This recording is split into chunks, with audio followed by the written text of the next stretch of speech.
ప్రభు నామానికి మహిమ కలుగును గాక. ఈ పునరుద్ధానపు ఆదివారపు ఆరాధనలో పాల్గొన్న మీ అందరికీ మన ప్రభు అయిన యేసుక్రీస్తు నామమున శుభములు తెలియజేస్తున్నాను. అందరికీ వందనాలు. ప్రియులారా, ఈరోజు దేవుడు మన కొరకు సిద్ధపరచబడిన వాక్య భాగము యూదాపత్రిక 1వ అధ్యాయము 4వ వచనం. ఏలయనగా కొందరు రహస్యముగా జొరబడి ఉన్నారు, వారు భక్తిహీనులై మన దేవుని కృపను కామాతురత్వమునకు దుర్వినియోగపరచుచు మన అద్వితీయ నాథుడును ప్రభువునైన యేసుక్రీస్తును విసర్జించుచున్నారు. ఈ తీర్పు పొందుటకు వారు పూర్వమంది సూచింపబడిన వారు అని ఇక్కడ యూదా భక్తుడు సెలవిస్తున్నాడు. ప్రియులారా, ఈ మూలవాక్యము ఎందుకు రాశాడు, ఎవరి కోసం రాశాడు అన్నది దాదాపుగా బ్రేక్ డౌన్ చేయడానికి, తెలుసుకోవడానికి నాకు దగ్గర వారం రోజులు పట్టింది. తర్వాత ఇంకో వాక్యం కూడా ఇక్కడ సెలవిస్తున్నాడు. చూడండి,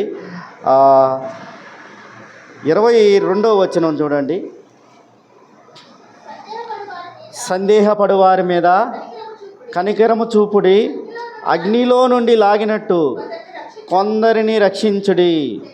శరీర సంబంధమైన వారి అపవిత్రతను ప్రవర్తనకు ఏమాత్రము నొప్పుకొనక దానిని అసహ్యించుకొనుచు భయముతో కొందరిని కరుణించుడి అని కూడా చెప్తున్నాడు ఈ విషయం.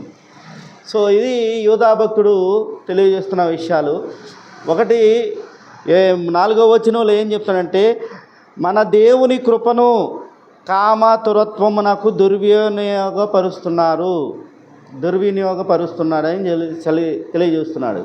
తర్వాత అగ్నిలో నుండి లాగినట్టు కొందరిని లాగండి అని చెప్తున్నాడు. అంటే ఏదో జరిగింది ఇక్కడ. యూదా భక్తుడు తెలియజేస్తున్న విషయాల్లో ఇక్కడ ఏదో జరిగింది. ప్రియమైన దేవుని బిడ్డలారా, ఈ చరిత్ర, ఈ మాటని అర్థం చేసుకోవటం చాలా కష్టం. దాని వెనక ఉన్న చరిత్ర ఏందో తెలుసుకోవాలి. అసలు ఆ మాట చెప్పడానికి గల కారణం ఏంది, అసలు ఎవరు ఈ యూదా అన్నది కానీ మనం చూసుకున్నట్లయితే, యూదా అంటే ఎవరు అంటే, ఈ పత్రిక రాసిన కాలం ఏంటంటే క్రీస్తు శకము 68వ సంవత్సరం నుంచి 80వ సంవత్సరం మధ్యలో రాశాడు. క్రీస్తు చనిపోయిన తర్వాత ఈ పత్రికను రాసిన కాలం ఏంటంటే 60వ సంవత్సరము నుంచి 80వ సంవత్సరం మధ్య రాశాడు. అయితే ఎవరు ఈ యూదా అంటే, మనకి మత్తయి సువార్త 13వ అధ్యాయము 55వ వచనంలో తెలియజేస్తారు యూదా ఎవరు అన్నది. మత్తయి సువార్త 13వ అధ్యాయం 55వ వచనం. ఇతడు వడ్లవాని కుమారుడు కాదా? ఇతని తల్లి పేరు మరియ కాదా? యాకోబు ఈయన సహోదరుడు కాదా? యోసేపు సియోనులు యోదయు యోదా ఎవరు ఈయనంటే యేసుక్రీస్తు యొక్క సహోదరుడు. యేసుక్రీస్తు యొక్క సహోదరుడు. ఆ సహోదరుడు ఫస్ట్లో వాళ్ళని యేసుక్రీస్తు ప్రభుల వారిని నమ్మినట్లేడు. తర్వాత యేసుక్రీస్తు ప్రభుల వారు చనిపోయి పైకి లేచి పునరుద్ధానుడైన తర్వాత తన ఏ శరీరంతో అయితే చనిపోయాడు అదే శరీరం, మహిమ శరీరాన్ని ధరించుకొని పైకి లేచి అందరికీ కనిపించిన తర్వాత ఆ యేసుక్రీస్తుని నమ్మాడు. అప్పుడు దాకా ఆ యూదుల యొక్క సంస్కృతిలో బాగా ఉన్నాడు. యేసుక్రీస్తు ఎందుకు వచ్చాడు, పర్పస్ మీద వచ్చాడు అన్నది ఆయనకు అర్థమైంది. నిజంగా ఆయన దేవుని కుమారుడని ఆయన నమ్మాడు.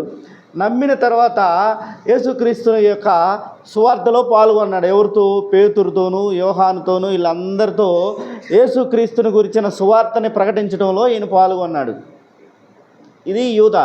అదేవిధంగా ఇదే మాటని మార్కు సువార్తలో కూడా 6వ అధ్యాయం 3వ వచనంలో చెప్తాడు, చదవద్దు. ప్రియులారా, మీరు కొంచెం ఓపికగా వినాలి. కావాలంటే కుర్చీలో కూర్చోండి, ఇబ్బంది ఏం లేదు. బాసబట్టలు వేసుకుని కూర్చోలేకపోతే కాలో కుర్చీలో కూర్చోండి, ఓపికగా ఉండండి. దీని వెనకున్న చరిత్ర ఏందో తెలియాలి. యేసుక్రీస్తు చనిపోయి తర్వాత, లేచిన తర్వాత, ఆయన పరలోకానికి ఆరోహుడైన తర్వాత ఈయన యొక్క శిష్యులు ఏం చేస్తున్నారంటే యేసుక్రీస్తుని గురించిన సువార్త, యేసుక్రీస్తు ఎందుకు వచ్చాడు, ఏ పర్పస్ మీద వచ్చాడు, ఆయన చేసినది ఏమిటి, మానవాళికి ఆయన చేసినది ఏమిటి అన్నది జనంలోకి తీసుకెళ్తున్నారు. ఎవరు? శిష్యులు. వాళ్ళతో పాటు ఈయన కూడా జాయిన్ అయ్యాడు, పౌలు భక్తుడు కూడా జాయిన్ అయ్యాడు. యేసుక్రీస్తు సువార్తని ప్రకటిస్తున్నప్పుడు వాళ్ళకి కొన్ని అభ్యంతర కష్టాలు అనేవి ఎదురైనాయి. ఇప్పుడు మనము తెలుగు వారం హిందీ వాళ్ళ దగ్గరికి వెళ్ళి తెలుగులో చెప్తే అర్థమైద్దా వాళ్ళకి? అర్థం కాదు కాబట్టి ఏ భాష మాట్లాడే వాళ్ళ దగ్గరికి ఆ భాషతో వెళ్ళి మాట్లాడాలి. ఇప్పుడు యూదుల్లో ఆ టయానికి రెండు రకాల యూదులు ఉన్నారు. గ్రీకు సంస్కృతిలో పెరిగిన యూదులు ఉన్నారు, అదేవిధంగా యూదా సంస్కృతిలో పెరిగిన యూదులు ఉన్నారు.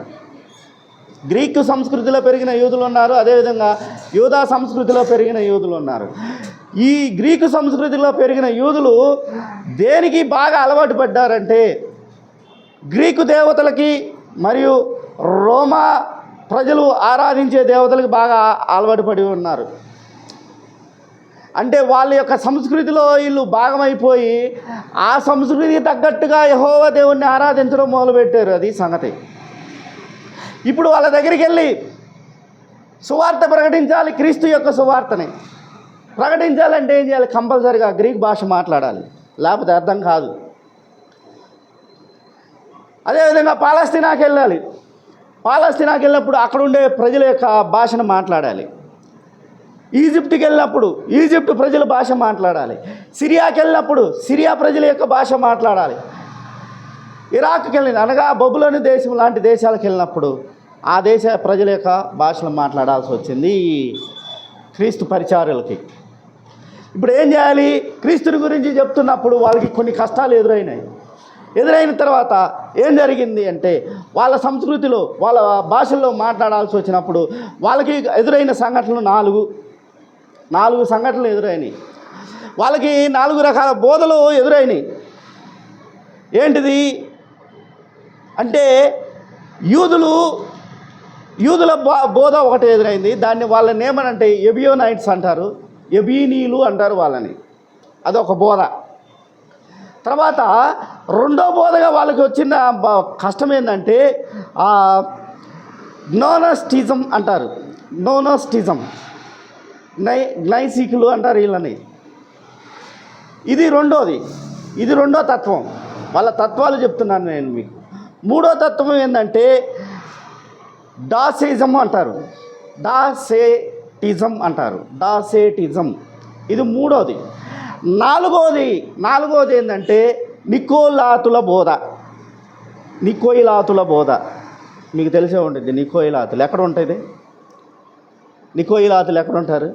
ప్రకటన గ్రంథం 2వ అధ్యాయంలో చెప్తా ఉంటాడు. నికోయిలాతుల బోధ మీ మధ్యలో ఉంది, మీ మధ్యలో లేదు అని యోహాను భక్తుడు చెప్తూ ఉంటాడు. 4 బోధలు ఉన్నాయి. ఇప్పుడు వాళ్ళకి కష్టము, 4 బోధలు వచ్చినాయి. యేసుక్రీస్తుని గురించిన సువార్త చెప్తున్నప్పుడు వాళ్ళు వింటున్న తర్వాత వాళ్ళు ఈ బోధలకి అలవాటు పడిపోయి ఉన్నారు. ఒకటి ఎబోనీలు అంటారు. ఎవరు ఈ ఎబోనీలు అంటే? ఈ ఎబోనీలు ఎవరు అంటే యూదులే, కానీ క్రీస్తుని వీళ్ళు ఏమంటారు అంటే యేసుక్రీస్తు వారు దేవుడు కాదు, ఆయన మరియమ్మకి యేసోబులకి పుట్టిన సాధారణమైన వ్యక్తి. మనకి కానీ రక్షణ రావాలంటే కంపల్సరీగా సున్నతి ఉండాలి, అదేవిధంగా ధర్మశాస్త్రము ఉండాలి. ఇది వీళ్ళ బోధ. వాళ్ళు నమ్ముతారు. సో ఎవరు అంటే వీళ్ళు ఎక్కడుంటారంటే పాలస్తీనా దేశంలోను యోర్దాన్కి యోర్దాన్ అంటారు. యోర్దాన్ నదికి చుట్టుపక్కల ఉండే యూదులు అనమాట వీళ్ళు జనరల్గా ఎలా ఉండటానికి ఇష్టపడతారంటే ఈ యూదులు ఎలా ఉండటానికి ఇష్టపడతారంటే పేదరికంలో ఉండటానికి ఇష్టపడతారు. వాళ్ళు పేదరికాన్ని అనుభవించడానికి కూడా ఇష్టపడతారు. అయితే ఈ యూదులు జీవన విధానం ఏంటంటే ఆ రోజుల్లో ధర్మశాస్త్రం బోధించిన బలులని వీళ్ళు వ్యతిరేకించేవాళ్ళు. ఈ యూదులు ధర్మశాస్త్రం బోధించిన బలుల్ని వ్యతిరేకించేవాళ్ళు. కొంతమంది శాకాహారులు కూడా ఉండేవాళ్ళు ఈ ఎబోనీయులలో. ఇది మొట్టమొదటి బోధ. ఈ అపోస్తులు ఎవరైతే ఉన్నారో యేసుక్రీస్తుని చనిపోయిన తర్వాత మహిమ శరీరము ధరించిన శరీరాన్ని చూసిన తర్వాత ఎవరైతే ఉన్నారో వాళ్ళని అపోస్తులు అంటారు. వాళ్ళ శిష్యుల్ని ఏమంటారంటే యేసుక్రీస్తు యొక్క శిష్యుల్ని అపోస్తులు అంటారు. ఆ అపోస్తులు చెప్పిన బోధగా ఈ బోధకి వ్యతిరేకంగా ఉంది. క్రీస్తు మహిమ శరీరము ధరించి వచ్చాడు అన్న బోధ వీళ్ళకి వ్యతిరేకం ఉంది. వాళ్ళు ఇంకా ఎక్కడ ఉన్నారు అంటే ధర్మశాస్త్ర పరిధి కిందే ఉన్నారు. సో దీన్ని బ్రేక్ డౌన్ చేయడానికి, ఈ బోధని సరిచేయడానికి అపోస్తులైన భక్తుడు పౌలు గారు రోమీలకు రాసిన పత్రిక రాశాడు. మొత్తానికి రోమా సంఘంలో ఉన్న పత్రిక రాశాడు. అక్కడ చెప్తాడు అనమాట అసలు మనం ఎక్కడ ఉన్నాం, ఎందుకున్నాం, ఎలా ఉన్నాం అన్నది. తర్వాత వీళ్ళు పౌలు యొక్క బోధనల్ని అంగీకరించకుండా ఏం చేశారంటే మత భ్రష్టుడు అనే ఒక టైటిల్ అయితే ఇచ్చారు. ఏమన్నారు? మత భ్రష్టుడు ఈయన మా మతాన్ని చెడగొడడానికి వచ్చాడు, యేసుక్రీస్తు అనే వ్యక్తిని చూపించి మా మతాన్ని చెడగొడడానికి వచ్చారు అని ఈయన ఏం చేస్తారంటే వాళ్ళు ఆ ఎబోనీయులు అనే వాళ్ళు ఏమంటారంటే మా పౌలుని తిట్టడం మొదలుపెట్టారు. పౌలు యొక్క బోధనని కూడా వాళ్ళు అంగీకరించాల. అయితే వాళ్ళకు ఒక సువార్త ఉంది, కూడా ఉంది. ఆ సువార్త పేరు ఏంటంటే ఎబోనైట్స్, గాస్పెల్ ఆఫ్ ఎబోనైట్స్ అనే ఒక సువార్త ఉంది. దాన్ని నమ్ముతారు, గట్టిగా నమ్ముతారు. గాస్పెల్ ఆఫ్ ఎబోనైట్స్ అనే సువార్తను వాళ్ళు గట్టిగా నమ్ముతారు. ఇప్పుడు వీళ్ళని మార్చాలి, ధర్మశాస్త్రం కిందే ఉన్నామని అనుకుంటున్న ఈ యూదుల్ని మార్చాలి, ఈ ఎబోనైట్లని మార్చాలి. అదే వాళ్ళకి ఎదురైన మొట్టమొదటి అవరోధం. ఎవరికి? అపోస్తులకి. వీళ్ళు చెప్తున్నారు బోధ, కానీ ఆ బోధ యొక్క సారాంశం వాళ్ళకి తెలుసుకోలేక వాళ్ళ కిందే ఉన్నారు, ధర్మశాస్త్రం కిందే ఉన్నాము అని వాళ్ళు అనుకుంటున్నప్పుడు ఈ అపోస్తులైన పౌలు రోమీయులకు రాసిన పత్రికలో ఏం చెప్తాడంటే మనం ధర్మశాస్త్రం కింద లేము, మనకి స్వేచ్ఛా స్వాతంత్రాలు వచ్చినాయి అంటాడు. ఇదే మాటని ఎక్కడ కూడా చెప్తాడు చూడండి. గలతీయులకు రాసిన పత్రికలో కూడా చెప్తాడు ఇదే విషయాన్ని. చూడండి, గలతీయులకు రాసిన పత్రిక 1వ అధ్యాయం 6 నుంచి 7 వచనాలు కానీ చూసినట్లయితే, క్రీస్తు కృపను బట్టి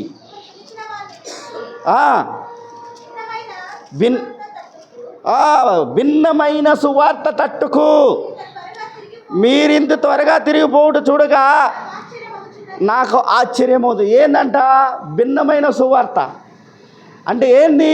మళ్ళీ వాళ్ళు ఎబోనైట్స్ అనే వాళ్ళు ఏం చేస్తున్నారంటే, ఎబోనీలు అనే వాళ్ళు ఏం చేస్తున్నారంటే వాళ్ళ యొక్క గాస్పల్ని నమ్ముతున్నారు. ఏది? మనకి రక్షణ రావాలంటే దేని కింద ఉండాలంట? ధర్మశాస్త్రం కింద ఉండాలి, సున్నతి పొందాలి అని అనుకుంటున్నారు. కానీ యేసుక్రీస్తుని వాళ్ళు ఏమంటున్నారంటే దేవుడిగా అంగీకరించాల, ఆయన మహిమని అంగీకరించట్లా, ఆయన యొక్క దేవత్వాన్ని అంగీకరించాల. ఆయన ఒక సాధారణ మానవుడు, ఆయన యేసేపులకి మరియమ్మకి పుట్టిన సాధారణ మానవుడని వాళ్ళు అనుకుంటున్నప్పుడు వాళ్ళకి బోధించడానికి వచ్చిన వాడే ఈ అపోస్తులైన పౌలు గారు. అది గలతీయులకు రాసిన పత్రికలో చెప్తాడు, రోమీయులకు రాసిన పత్రికలో చెప్తాడు. తర్వాత పాపం చేస్తున్న యూదుల గురించి కొరింథీయులకు 1వ పత్రిక 2వ పత్రికలో కూడా ఈ విషయం చెప్తాడు. ఇది వాళ్ళకి ఫస్ట్ బోధ. మొట్టమొదటిగా ఎదురైంది ఎవరు? ఎబోనీయులు, ఎబోనైట్స్ అంటారు. రెండోది ఏంటంటే గ్నాస్టిజం అంటారు. ఇది ఏంటంటే ఇది ఇక్కడ 2 రకాలు ఉంటాయి. వాళ్ళకి ఎదురైన కష్టం ఏంటంటే రెండోది ఏంటంటే గ్నాస్టిజం. ఇక్కడ ఏం జరుగుతుందంటే ఇది గ్రీకు తత్వము మరియు పర్షియన్ తత్వము, అంటే Greek philosophy, Persian philosophy 2 mix అయ్యి వచ్చిందనమాట వాళ్ళకి. గ్రీక్ ఫిలాసఫీలో ఏం చెప్తారంటే, గ్రీక్ ఫిలాసఫీలో ఈ ప్రపంచాన్ని అంటే హీనమైన దేవత సృష్టించింది అని చెప్తాడు. పరిశుద్ధమైన దేవుడు అలా ఉన్నాడు, కానీ పరిశుద్ధుడైన దేవుడు ఈ సృష్టిని సృజించకుండా ఎవరంటే ఒక హీనమైన దేవత అంటారు. ఆయన పేరు ఏంటంటే డిమోయూజ్ అంటారు. డిమోయూజ్. ఈయన వాళ్ళ భాషలో ఈ డిమోయూజ్ ఎవరంటే యెహోవా దేవుడు. యెహోవా దేవుడు. ఈయనకి జ్ఞానం లేదు. సో ఆయన సృష్టించిన సృష్టి ప్రకారము అక్కడ ఏం జరిగిందంటే పదార్థము సృష్టించబడింది. ఆ సృష్టించబడిన పదార్థములో ఆత్మ అనేది ఉంది అంటాడు. ఆత్మ అనేది ఉంది అంటే పదార్థం ఇప్పుడు మనం వాళ్ళ భాషలో మనం అర్థం చేసుకోవాలంటే పదార్థాన్ని మన శరీరము అంటారు. ఈ శరీరంలో చుట్టుకున్న ఆ ఆత్మ ఏంటంటే అది పరిశుద్ధమైనది అని వాళ్ళు చెప్తారు. శరీరంలో ఆత్మ చిక్కుకుంది. ఆ చిక్కుకున్న ఆత్మని రక్షించడానికి వచ్చిన వాడే ఈ యేసుక్రీస్తు. జ్ఞానాన్ని దయచేసి ఆ ఆత్మని శరీరంలో నుంచి బయటికి తీసుకురావడానికి వచ్చిన వాడే యేసుక్రీస్తు అని వాళ్ళు ఒక కొత్త సిద్ధాంతాన్ని అయితే బయటకు తీసుకొచ్చారు. ఈ సిద్ధాంతము దాన్ని ఏమంటారు, గ్నోనాస్టిజం అంటారు. ఈ గ్నోనాస్టిజంలో ఇటువంటి సిద్ధాంతాలు ఉన్నప్పుడు అసలు యేసుక్రీస్తు మనిషే కాదు, ఆయన దేవుడు కాదు. కాబట్టి ఆయన జ్ఞానాన్ని దయచేయడానికి వచ్చిన ఒక వ్యక్తి మాత్రమే, ఒక ఆత్మపూర్ణుడు మాత్రమే అని ఒక కొత్త సిద్ధాంతాన్ని తీసుకొచ్చాడు. సో తీసుకొచ్చిన తర్వాత అప్పుడు వాళ్ళకి బైబిల్ ఏం చెప్తుందంటే దీన్ని బాగా ఖండించారు వాళ్ళు. యేసుక్రీస్తు ప్రభువు వారిని నమ్మటల్లా. అంటే యూదుల్లోనే 4 రకాల గ్రూపులు ఉన్నాయి. అక్కడే ఈ సిద్ధాంతాన్ని ఎవడైతే నమ్ముతాడో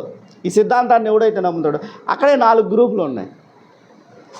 ఈ 4 గ్రూపుల్లో నుంచి వచ్చిందే కొత్త సిద్ధాంతం. ఈ సిద్ధాంతాన్ని నమ్ముతున్నారు. సిద్ధాంతం ప్రకారం జీవించడానికి ప్రయత్నిస్తున్నప్పుడు వీళ్ళు వెళ్తే చెప్తున్న సువార్తని అర్థం కాక చాలా ఇబ్బందులు ఫేస్ చేస్తున్నప్పుడు యోహాను భక్తుడు ఏం చేశాడంటే తన పత్రికల ద్వారా ఈ సిద్ధాంతాన్ని ఖండించాడు. చూడండి 1 యోహాను 4వ అధ్యాయం 1-3 వచనాలు. ప్రియులారా, అనేకులైన అబద్ధ ప్రవక్తలు లోకంలోనికి బయలు వెళ్ళి ఉన్నారు కనుక ప్రతి ఆత్మను నమ్మక ఆయా ఆత్మలు దేవునితో సంబంధమైనవి కావో పరీక్షించుడి అంటున్నాడు. యేసు శరీరధారిగా వచ్చినని ఏ ఆత్మ ఒప్పుకొనునో అది దేవుని సంబంధమైనది. ఏ ఆత్మ యేసుని ఒప్పుకొనదో అది దేవుని సంబంధమైనది కాదు. ఇప్పుడు అర్థమైందా? ఈ సిద్ధాంతం యొక్క మూల కారణం అర్థమైందా? యోహాను భక్తుడు ఈ మాట ఎందుకు చెప్తున్నాడు అర్థమైందా? గ్రీక్ ఫిలాసఫీ అనమాట అది. గ్రీక్ ఫిలాసఫీ ప్రకారము ఏం చెప్తున్నారు, తత్వం ప్రకారం ఏం చెప్తున్నాడు, అసలు ఈ లోకాన్ని సృజించిన వ్యక్తి హీనమైన దేవత అంటాడు. యెహోవా దేవుని హీనమైన దేవత అంటే వాళ్ళ సిద్ధాంతాలు క్రైస్తవానికి తీసుకొచ్చి జొప్పిస్తున్నారనమాట గ్రీకులు. ఎందుకంటే ఆ గ్రీకు దేశస్తులు ఈ యోధులు వెళ్ళి నిలిచి వాళ్ళ సిద్ధాంతాలను నేర్చుకొని వచ్చిన వ్యక్తులు అన్నమాట వీళ్ళు. మనం కానీ కొన్ని హిందూ సాంప్రదాయాలు పాటించినట్టు ఎలాగో అలాగే గ్రీకు దేశం వెళ్ళిన యూదులు ఏం చేశారంటే ఆ సిద్ధాంతాలను నేర్చుకొని వచ్చి ఆ సిద్ధాంతాన్ని బలవంతంగా ఆనాటి యూదా క్రైస్తవ సమాజంలో చొప్పిస్తున్నారు వీళ్ళు తత్వాన్ని. వాళ్ళు ఏమంటారంటే యేసుక్రీస్తు అనే ఆయన ఒక ఫాంటమ్ బాడీ అంటారు. అంటే ఇల్యూజినేషన్ బాడీ అంటారు. అది ఒక ఇల్యూజినేషన్ అంటే ఊహాతీతమైనది, ఉన్నది లేనిది ఉన్నట్టుగా కనిపించడమే ఇల్యూజినేషన్ బాడీ, ఫాంటమ్ బాడీ అంటారు. యేసుక్రీస్తు అనేవాడు శరీరధారి కాదు, దేవుడు శరీరధారిగా రాలేదు అని వాళ్ళు చెప్తున్నాడు. దేవుడు శరీరధారిగా రాకపోతే నీకు రక్షణ ఎలా వచ్చింది? అర్థం చేసుకోవాల్సింది అది కదా. రక్షణ అనేది నీకు ఎలా వస్తుంది? రాదు. కాబట్టి అక్కడే ఎక్కువ దెబ్బతింది ఈ సిద్ధాంతం. యేసుక్రీస్తు శరీరధారికి రాలేదు, ఆయన శ్రమలు అనుభవించలేదు, ఆయన బాధ పొందలేదు. అదంతా మనకి ఒక ఇల్యూజనేషన్ అని చెప్తారు. ఉన్నది లేనట్టుగా, లేనిది ఉన్నట్టుగా కనిపించడమే ఈ ఫాంటమ్ బాడీ. ఇప్పుడు చెయ్యి లేదనుకో, చెయ్యి నరికేశాడు అనుకో, కొంతమంది చెయ్యి ఉందనుకుంటారు, లేనిది ఉన్నట్టుగా అనుకోవటమే ఈ ఫాంటమ్ బాడీ. యేసుక్రీస్తు యొక్క శరీరము లేదు, కానీ ఆయన ఎలా వచ్చాడంటే ఆత్మరూపంగా వచ్చాడు.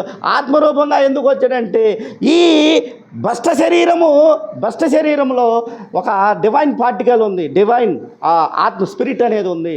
దానికి జ్ఞానాన్ని దయచేసి ఆ జ్ఞానాన్ని దయచేసిన తర్వాత ఆ ఆత్మని శరీరంలో నుంచి బయటకు తీసుకొచ్చే వ్యక్తే ఈ యేసుక్రీస్తు. ఆయన జ్ఞైనాసిస్ అంటారు. ఇది రెండో బోధ. యేసుక్రీస్తు నమ్మకపోవటం అది ఆ రోజుల్లో జరిగినది. ఎందుకు నమ్మలేదంటే ఇది రెండో బోధ. తర్వాత మూడో బోధ ఏంటంటే ఆసెటిజం అంటారు, మాయా శరీరము. ఎందుకు వచ్చింది ఏంటంటే అక్కడ ఏదైతే గ్నాస్టిసిజంలో ఏదైతే చెప్పాడో అందుట్లో మెయిన్ సిద్ధాంతం ఏంటంటే యేసుక్రీస్తు యొక్క శరీరధారి కాదు అని చెప్పాడు. దాన్ని బేస్ చేసుకొని వచ్చింది. సో దీనికి కర్త కర్మ క్రియలు ఎవరు అంటే వాలంటీనస్, మార్సియోన్, సైమన్ మాగస్ అనే ఈ ముగ్గురు ఏం చేశారంటే ఈ సిద్ధాంతాన్ని ప్రతిపాదించారు. మాయా శరీరం యేసుక్రీస్తు, ఆయన బాధలు పొందలేదు, ఏమీ పొందలేదు అని చెబుతూ దాంట్లో నుంచి దీన్ని తీసుకొచ్చారు. గ్రీకు తత్వంలో నుంచి ఈ డాసెటిజం అనే దాన్ని తీసుకొచ్చి ఏం చేశారు, ఇంకో కొత్త దాన్ని ప్రతిపాదించారు. అంటే ఆనాటి యూదా సమాజాన్ని పిచ్చి సిద్ధాంతాలతో పిచ్చి మాటలతో ఏం చేశారంటే సత్యము వైపు నడిపించకుండా వారి యొక్క సిద్ధాంతాలకి అనుగుణంగా ఏది నచ్చితే అది చెబుతూ వాళ్ళు ఏం చేశారంటే యూదా సమాజాన్ని భ్రష్టం వైపు నడిపిస్తున్నారు, చెడు వైపు నడిపిస్తున్నారు. అందువల్లే 4వ అధ్యాయంలో యోహాను భక్తుడు దీన్ని చాలా ఖండించాడు. ఇందాకే చెప్పాను. ఏంటిది 4వ అధ్యాయం 1వ యోహాను 4వ అధ్యాయం 2వ వచనంలో ఒకసారి చూడండి, మళ్ళీ చెప్తాడు. యేసుక్రీస్తు శరీరధారి అయి వచ్చినని ఏ ఆత్మ ఒప్పుకొనినో అది దేవుని సంబంధమైనది. అంటే మీరు దేవుణ్ణి ఒప్పుకొనకపోతే అది దేవుణ్ణి సంబంధమైన ఆత్మ కాదు. అంటే మీకు ఏదైతే ఆత్మ అని వాళ్ళు చెప్తున్నారో ఆ ఆత్మ దేవుణ్ణి ఒప్పుకోవాలి. ఆ ఒప్పుకున్న ఆత్మ దేవునికి సంబంధమైనది. దేవుణ్ణి ఒప్పుకుంటే దేవునికి సంబంధమైనది, దేవుణ్ణి ఒప్పుకోకపోతే అది దేవుని సంబంధమైనది కాదు అని చాలా గట్టిగా ఈ సిద్ధాన్ని డాసెటిజం అనే సిద్ధాంతాన్ని ఆయన ఖండించాడు అనమాట యోహాను భక్తుడు. యోహాను భక్తుడే కాదు, యోహాను యొక్క శిష్యులు కూడా వచ్చారు.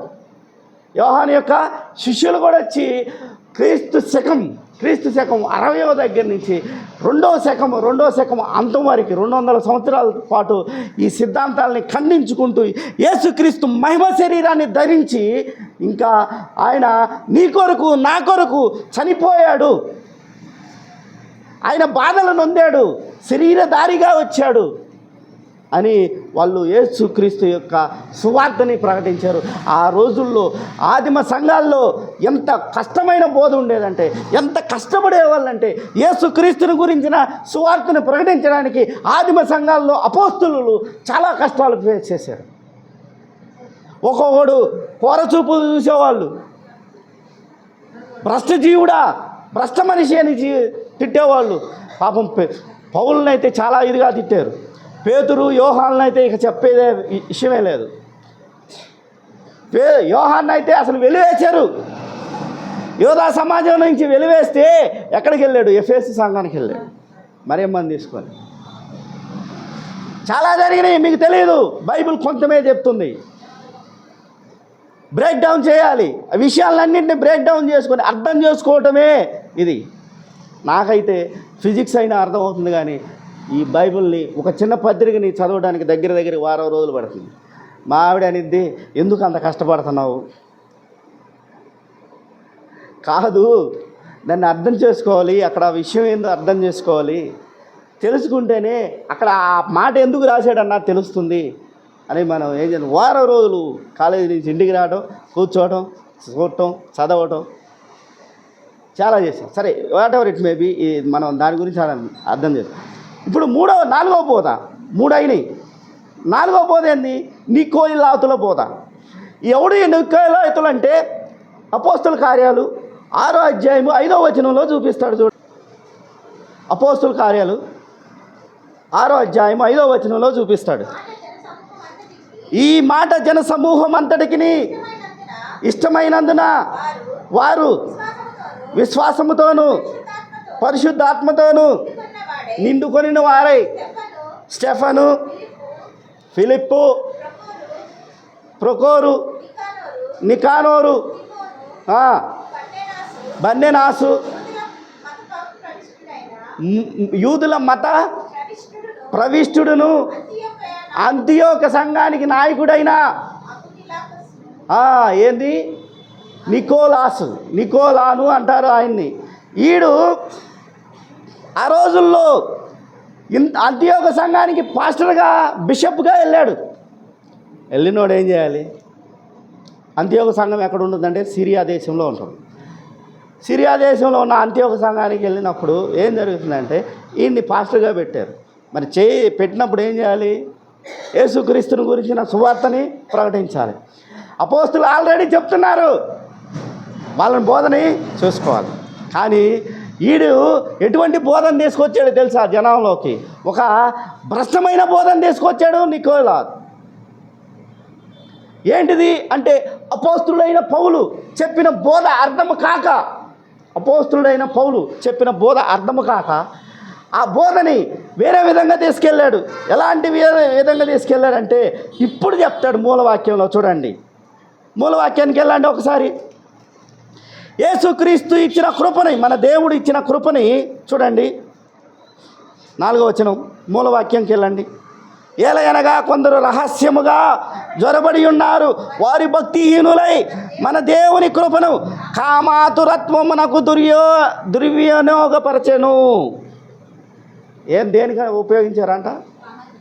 కామాతురత్వం అంటే ఏంటి? లైంగిక సెక్చువల్ హ్యాబిట్స్కి ఉపయోగించుకుంటున్నారు. దేనికి? ఆరాధనలో లైంగికత్వం ఉన్నా పర్వాలేదు. ఈ శరీరం అంతా వాళ్ళు చెప్పిన దాన్ని కూడా ఈయన మిక్సీ చేశాడు. చెప్పిన సిద్ధాంతాలను కూడా కొంచెం యాడ్ చేసుకొని దాన్ని మిక్సీలో వేసి కొట్టి ఏం చేశాడంటే ఒక కొత్త సిద్ధాంతాన్ని తీసుకొచ్చాడు నికోలా. ఏంది ఈయన చెప్పినంటే సెక్సువల్ ఇమ్మోరాలిటీ. శరీరము పాపమే. ఆ శరీరం చేసే పాపానికి ఆత్మ ఎటువంటి సంబంధం లేదు, ఆత్మకి ఎటువంటి సంబంధం లేదు. కాబట్టి యథేచ్ఛగా మీరు పాపం చేసుకోవచ్చు. ఆనాటి యూదా సమాజంలో, రోమ సమాజంలో ఏం జరిగిందంటే యథేచ్ఛగా పాపం జరగడం మొదలుపెట్టింది. వీడు చెప్పిన బోధల వల్ల. నికోలాతు చేసిన డ్యామేజ్ అంతా ఇంతా కాదు. వాడు ఏం చెప్పాడు చూడండి. ఎందుకు ఈ బోధని ఈయన అపోస్తుడైన పౌలు ఏం చేశాడంటే విపరీతంగా ఖండించుకుంటూ వచ్చాడు. నికోలాతులు బోధని విపరీతంగా ఖండించుకుంటూ వచ్చాడు. ఎలా చూడండి, గల్తీలకు రాసిన పత్రిక 5వ అధ్యాయం 1వ వచనంలో చెప్తాడు. ఈ స్వాతంత్ర్యము అనుగ్రహించి క్రీస్తు మనలను స్వతంత్రులుగా చేసి ఉన్నాడు. కాబట్టి మీరు స్థిరముగా నిలిచి మరలా దాస్యమునకు కాడి కింద చిక్కుకొనకూడి. ఏ దాస్యము? ధర్మశాస్త్రం అనే దాస్యము కింద మీరు చిక్కుకోనవద్దు. మీకు యేసుక్రీస్తు ప్రభులు వారు ధర్మశాస్త్రం అనే కాడి నుంచి మిమ్మల్ని స్వతంత్రులుగా చేశాడు. విశ్వాసము, దేవుడు కృపని అనుగ్రహించాడు. ఆ కృపను పొందండి. విశ్వాసము ద్వారా మీరు పరలోకం చేరుతారని పౌలు భక్తుడు చెప్తుంటే వీడు దాన్ని వేరే విధంగా అర్థం చేసుకున్నాడు. ధర్మశాస్త్రం ఏం బోధిస్తుంది అంటే ధర్మశాస్త్రం సమస్తమును పాపమే. అంటే సమస్తము అంటే ఏ ఆహార నియమాలు చెప్పింది, ఆహార నియమాలు ఏమని చెప్పింది, రక్షణ ఎలా వస్తుందో చెప్పింది, బలి ఎలా ఇవ్వాలో చెప్పింది, అన్నీ చెప్పింది. కానీ ధర్మశాస్త్రం తీసేశాడు కాబట్టి ఆ కృపని వీడు ఎలా చెప్పాడంటే ఏమైనా చేయొచ్చు, ఎలాగైనా బతకొచ్చు అని చెప్తున్నాడు. ఇంకా చూడండి 2వ అధ్యాయం 16వ వచనం చూడండి. గల్తీలకు రాసిన పత్రిక 2వ అధ్యాయం 16వ వచనంలో, మనము జన్మ మూలం యూదులమే కానీ అన్యజనులలో చేరిన పాపులము కాదు. మనుషుడు క్రీస్తు యేసునందలి విశ్వాసము మూలము కానీ ధర్మశాస్త్ర సంబంధమైన క్రియల మూలముగా నీతిమంతులుగా తీర్చబడుడని చెప్తున్నాడు. ఇది బోధ, అపోస్తులు చెప్పిన బోధ ఇది. ధర్మశాస్త్రములను నీతిమంతులుగా చేయలేకపోతుంది. కాబట్టి అటువంటి ధర్మశాస్త్రము యొక్క నియమాల నుంచి ది లాస్ ఆఫ్ ధర్మశాస్త్ర విల్ నాట్ ప్రొటెక్ట్ అస్. అవి మనల్ని ప్రొటెక్ట్ చేయలేకపోతున్నాయి. కాబట్టి ఆ నియమాల నుంచి మిమ్మల్ని యేసుక్రీస్తు ప్రభు వాళ్ళు ఒక్కసారే తనను తాను అర్పించుకొని ఏం చేశాడంటే మిమ్మల్ని ఆ ధర్మశాస్త్ర విధుల నుంచి, నియమాల నుంచి ఫ్రీ చేసేసాడు, స్వతంత్రులుగా చేశాడు అని పౌలు భక్తుని యొక్క బోధ. బోధ. కానీ నికోయిలాతు ఏం చేశాడంటే విందులు వినోదాలు ఏది పడితే అది చేసుకోవచ్చు, ఇబ్బంది ఏమి లేదు.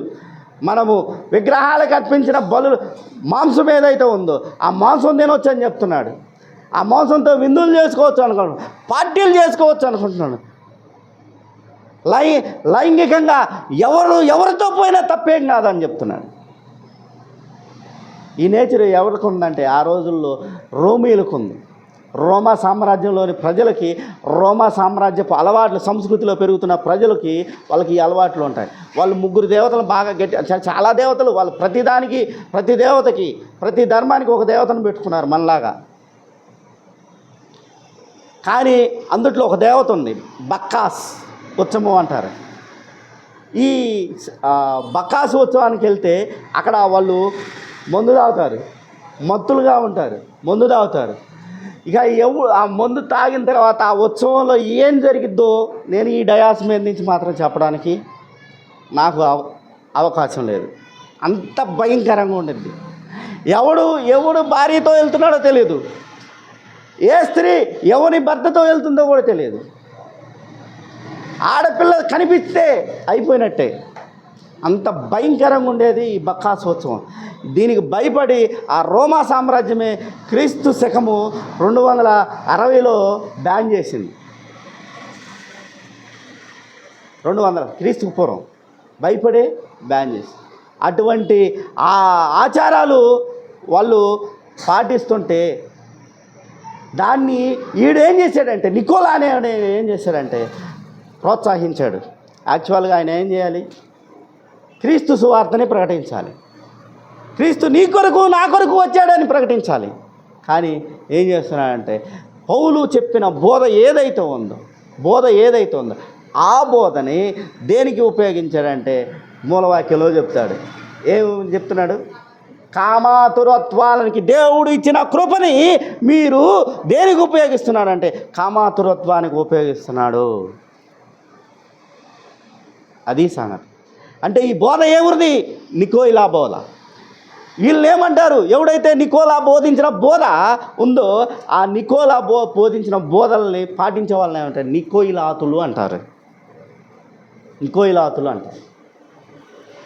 ప్రకటన గ్రంథంలో యోహాను భక్తుడు ఏం చేస్తాడని బాగా ఖండిస్తాడు. చూడండి 2వ అధ్యాయం 6వ వచనం చూడండి. అయితే ఈ ఒకటి నీలో ఉన్నది, నికోలాయితుల క్రియలు నువ్వు ద్వేషించుచున్నావని నేను కూడా వీటిని ద్వేషించుచున్నానని చెప్తున్నాడు. అదేవిధంగా 15వ వచనం కూడా చూడండి. అటువలనే నికోలాయితుల బోధన అనుసరించుచు వారును, ఇదెవరికి? ఒకటేమో ఎఫెసు సంఘానికి చెప్తే రెండో సంఘం పెర్గమా సంఘానికి చెప్పాడు. ఎఫెసు సంఘంలో నికోయిలాతు బోధ నీలో లేదు, కానీ పెర్గమా సంఘంలో ఏముందంట? నికోయిలాతుల బోధ ఉంది. నికోయిలాతుల బోధ అంటే విందు వినోదాలు అన్నీ ఉంటాయి, సమస్తమును అక్కడ అవైలబుల్గా ఉంటాయి. కాబట్టి ఆ నికోయిలాతుల బోధ అనేది వీళ్ళకి ఎదురుపడింది. అసలు ధర్మశాస్త్రము నిజంగా ఇటువంటి బోధన ఎంకరేజ్ చేసిందా అంటే లేదు, ఎక్కడ చెప్పలేదు. చూడండి ధర్మశాస్త్రం ఒకసారి చూడండి. సంఖ్యాకాండం 15వ అధ్యాయం 5వ వచనంలో కానీ చూసినట్లయితే ఏం చెప్తారు చూడండి. దహన బలి మీదనేమి ద్రాక్షరసమును పానార్పణముగా ఇది చెప్పాడు ధర్మశాస్త్రము. కొన్నిటికి మాత్రమే ఉపయోగించవచ్చు ధర్మశాస్త్రాన్ని. ధర్మశాస్త్రం ఏం చెప్తుందంటే ద్రాక్షరసాన్ని కొన్నిటికి ఒక లిమిట్గా అప్లై చేసుకోవచ్చు మనిషి. పానార్పణంగా ఇప్పుడు మనం అన్నం తినేటప్పుడు మంచినీళ్ళు తాగితే ఎందుకు తాగుతాము అంటే గొంతు పట్టుకోకుండా ఉండడానికి మంచినీళ్ళు తాగుతాం. అదేవిధంగా యూదులు రొట్టెని భుజిస్తున్నప్పుడు వాళ్ళు గొంతు పట్టుకోకుండా ఉండటానికి పానార్పణంగా ఏమి వస్తారంటే ద్రాక్షరసం తీసుకోవచ్చు. దీన్ని హిందూ ఉగ్రవాదులు ఏం చెప్తారంటే యేసుక్రీస్తు ఒక తాగుబోతు తిరుగుబోతు అని చెప్పుకొచ్చాడు ఒక భ్రష్టుడు, సుగ్గున కరుణాకర్ అనేవాడు. యేసుక్రీస్తు ద్రాక్షరసం తాగుతాడు కాబట్టి వాడు యేసుక్రీస్తు అనేవాడు ఏంటంటే తాగుబోతు తిరిగిపోతు. ఇది వాడి సిద్ధాంతం. తప్పులేదు, ఆనాడు వాళ్ళే నమ్ముతున్నారు. ఈ ఎదవెంత, ఈ ఉగ్రవాదులు ఎంత, ఆనాడు వాళ్ళలో క్రైస్తవంలోకి చొరబడ్డ బోధలు ఇవి. నేను చెప్తున్న బోధలు తప్పు ఈడిది కాదు, నమ్మేవాడిది తప్పు. ఏదైనా చెబితే దాన్ని నమ్మటం తప్పు. కళ్ళారా చూసింది చాలామంది చూశారు. యేసుక్రీస్తు యొక్క అద్భుత కార్యాలను చూసిన వాళ్ళు ఉన్నారు, వాళ్ళని అడిగితే చెప్తారు. యేసుక్రీస్తు మహిమ శరీరంతో లేచాడు, అది చూసిన వాళ్ళు ఉన్నారు, వాళ్ళని అడిగితే చెప్తారు. వాళ్ళు చెప్పింది నమ్మాలి. నేను బాబురావు గారు లోకయ్య గారు చెప్తే నమ్మకూడదు. కానీ మేమేం చెప్తున్నాము, మేము దేని బేస్ మీద చెప్తున్నాము? లోకయ్య గారు కానీ ఎవరైనా సరే, ఎవరైనా దేని మీద బేస్ చెప్తున్నాము? బైబిల్ బేస్ మీద చెప్తున్నాం. బైబిల్ను పరిశోధించి చెప్తున్నాం, సత్యాన్ని చెప్తున్నాం. ఇంకా ఏం చెప్తుంది ధర్మశాస్త్రం? ఏం చెప్తుంది? ఒకటి, ద్రాక్షారసాన్ని పానార్పణంగా ఇవ్వచ్చు, నైవేద్యంగా ఇవ్వచ్చు, బలిపీఠం మీద చల్లొచ్చు అని చెప్తుంది. కానీ ఈ నికోలాతులు అనేవాడు ఏం చెప్తున్నాడు? ఇచ్చలవిడిగా తాగండి, ఇబ్బంది ఏం లేదు. ద్రాక్షారసం ఎక్కువ తాగితే మత్తు ఇద్దంట, మత్తు వచ్చిద్ది. ద్రాక్షారసం ఎక్కువ తాగకూడదు. మానవులు కూడా మత్తు ఎక్కిందాకా తాగి పడిపోతారు. భోజనాల్లో ద్రాక్షారసం తాగొచ్చు, భోజనాల్లో ద్రాక్షారసం తాగొచ్చు. కాకపోతే ఈ బోధ ఎలా వెళ్ళిందంటే, ఒక మనిషి చెప్పిన మాట వేరే మనిషికి ఎలా రీచ్ అవుతుంది అన్నది ఇంపార్టెంట్ థింగ్ అన్నమాట. దేవుని మాటలు మనలోకి ఎలా వస్తున్నాయన్నది ఇంపార్టెంట్. అవి మంచి అర్థంతో వస్తున్నాయా, తప్పుడు అర్థంతో వస్తున్నాయా అన్నది ఇంపార్టెంట్. మంచి అర్థంతో వస్తే దేవుణ్ణి అర్థం చేసుకుంటాం, తప్పుడు అర్థంతో వస్తే ఇదిగో ఇలాగే ఉంటాయి ఈ బోధలు. ఎవరికి ఇష్టం వచ్చిన బోధ వాడిని నమ్ముకుంటూ వెళ్తున్నాడు. దాన్ని సరి చేసుకుంటూ వస్తున్నారు ఈ అపోస్తులు. ఆ రోజుల్లో భయంకరంగా ఉంది సిచ్యువేషన్. యేసుక్రీస్తు చనిపోయిన తర్వాత సిచ్యువేషను, యేసుక్రీస్తుని గురించిన సువార్త ప్రకటించడానికి వాళ్ళు పడ్డ కష్టాలు మామూలు కష్టాలు. దీన్ని ఆదిమ సంఘాల్లో చాలా కష్టాలు పడ్డారు ఈ అపోస్తులు, 12 మంది శిష్యులు. అందుకే ఒక్కొక్కళ్ళు ఏం చేశారంటే చావటానికి కూడా సిద్ధపడ్డారు. యేసుక్రీస్తుని గురించి ఏం చేశారు, చావటానికి కూడా సిద్ధపడ్డారు. అంత గొప్ప సేవ చేశారు. ఎందుకంటే అది వాళ్ళు చూసింది సత్యము కాబట్టి ఆ సత్యాన్ని గురించి సువార్తను ప్రకటించడానికి చాలా కష్టమైంది. అందులో ఈ యేసుక్రీస్తు సహోదరులు కూడా, యాకోబు, యూదా అనే వాళ్ళు కూడా ప్రకటించడానికి వెళ్ళినప్పుడు బాధపడుతున్నారు. ప్రజలు చెడిపోతున్నారు, ఏం చేస్తున్నారు వాళ్ళకే తెలియట్లేదు. అటు అన్ని జనుల ఆచారాలు, గ్రీకుల ఆచారాలు, రోమాయుల ఆచారాలను పట్టుకొని, పర్షియన్ ఆచారాలను పట్టుకొని ఆ ఆచారాన్ని తీసుకొచ్చి ధర్మశాస్త్రానికి లింక్ పెట్టుకుంటూ, యేసుక్రీస్తు బోధించిన సత్యానికి లింక్ పెట్టుకుంటూ బతుకుతుంటే వాళ్ళకి బాధ కలుగుతుంది. దేవుడు బోధించింది ఇది కాదు, మేము బోధించింది ఇది కాదు, మా సువార్త ఇది కాదు. ఒక్కొక్కడు ఎటువంటి ఉంటారంటే,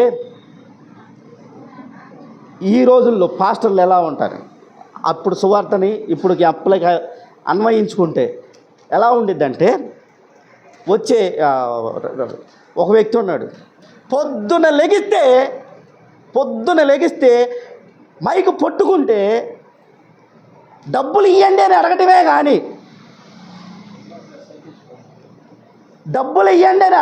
కానీ దేవుడు మిమ్మల్ని దీవిస్తాడు అని చెప్పే మాటే ఉండదు. దీన్ని ఏమంటారంటే బిలాము బోధ అంటారు.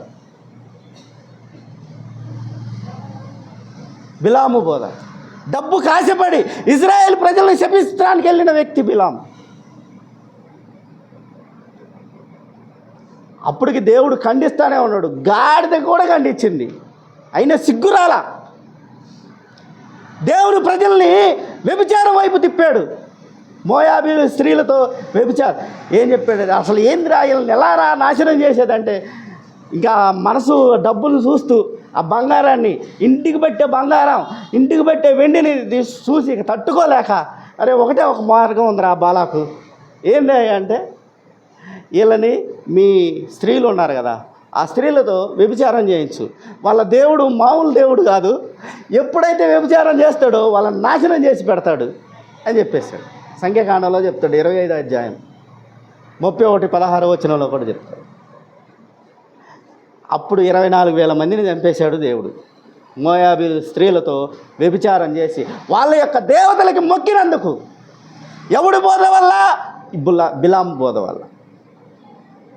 అది కూడా చెప్తాడు బిలాము బోధలు కానీ యోధా భక్తుడు పత్రికలు. ఇది కష్టం.